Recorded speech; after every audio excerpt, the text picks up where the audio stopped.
रज़ी साहब, बड़ी बड़ी डेवलपमेंट है, बड़ी अहम डेवलपमेंट है। क्या कहेंगे आप?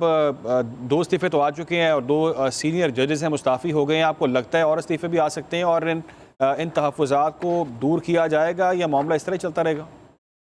देखिए, सुनने में तो ये भी आ रहा है कि लाहौर हाई कोर्ट से भी कोई आधी दर्जन के करीब इस्तीफ़े जो हैं वो आइंदा 24 घंटे में आ सकते हैं।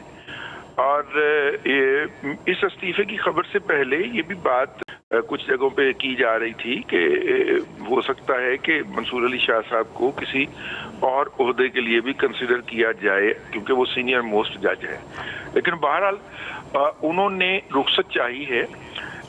ये उनका जो इस्तीफा है उनका भी और अतर मिनल्ला साहब का भी, ये जो इस्तीफे हैं ये उस निज़ाम के जिसे कहना चाहिए ज़वाल तो हो गया, लेकिन उसके इन्हदाम का ऐलान है जिसका आगाज जो था वो साकिब निसार साहब ने किया था।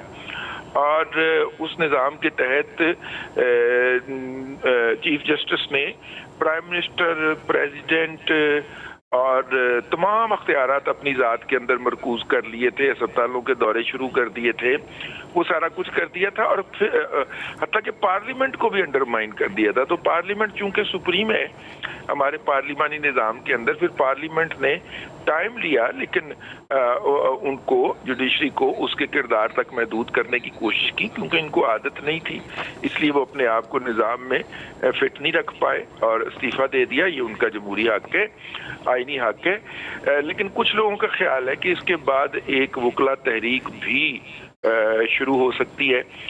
उसका इन्हिसार है कि उसके ऊपर क्या रद्द-ए-अमल आता है, क्योंकि 27वीं तरमीम के ऊपर गुज़िश्ता वकला की बॉडीज़ के इलेक्शन लड़े गए और उसमें पाकिस्तान बार काउंसिल और चारों सूबाई बार काउंसिलें और सुप्रीम कोर्ट बार एसोसिएशन, ये जो 6 इलेक्शन जो थे वो 27वीं तरमीम के नारे पे लड़े गए और तमाम लोग जो जीते उनमें से 90% से ज़्यादा वो लोग थे जिन्होंने 27वीं तरमीम के हमायत के अंदर, यानी जजेस को उनके आईनी किरदार तक महदूद करने के नारे के ऊपर वोट मांगे और वकला ने उनको वोट दिए।